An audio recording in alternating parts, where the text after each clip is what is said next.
समय के साथ एक छोटा सा गांव बढ़ता हुआ शहर में बदल गया। लेकिन उस गांव की पुरानी कहानियों में एक राज छुपा हुआ था। हर शहर में एक कहानी होती है, लेकिन इस गांव की कहानी अनोखी थी। रवि, शहर के एक प्रमुख व्यक्ति, ने कहा, इस गांव के पास एक पुरानी हवेली है। कहा जाता है वहां एक खोज का सामान है जो सबसे कीमती है। रवि के शब्दों में एक राज छुपा हुआ था, लेकिन वो राज क्या था, वो सिर्फ कुछ लोगों को पता था। निधि, एक कुछती उम्र की लड़की, रवि के शब्दों में कुछ अलग महसूस कर रही थी। उसने सोचा, क्या वो सच में खोज सकता है जो 2000 साल से छुपा हुआ है। रवि निधि को लेकर हवेली की तरफ बढ़ा। हर कदम पर राज बढ़ता जा रहा था। निधि ने पूछा, क्या हम सच में खोज सकते हैं? रवि मुस्कुराते हुए बोला, हर राज के लिए एक राजदार की जरूरत होती है। लेकिन हवेली में घुसने से पहले वहां का पड़ोसी मिस्टर वर्मा ने रोका। आप यहाँ क्यों आए हैं? रवि ने कहा, खोजने।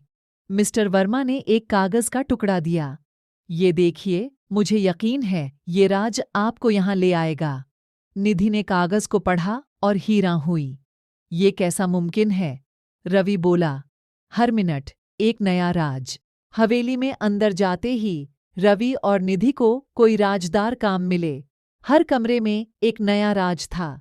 निधि के मन में एक सवाल आया, ये सब कैसे बना? रवि मुस्कुराते हुए बोला, क्या शहर के सबसे पुराने आर्किटेक्ट ने बनाया था? लेकिन जब वो आखिरी कमरे की तरफ बढ़े तो उन्हें लगा जैसे कमरे का दरवाजा खुद ही खुल गया। अंदर जाते ही वो कमरा खाली था, लेकिन बीच में एक छोटा सा बॉक्स था। रवि ने बॉक्स खोलने की कोशिश की, लेकिन वो खोल नहीं रहा था। निधि ने कहा, इसमें क्या है? रवि ने बोला, ये हमें तब पता चलेगा जब हम अपने अंदर के राज को समझ लेंगे। निधि समझ गई कि रवि का मतलब उसका साथ है।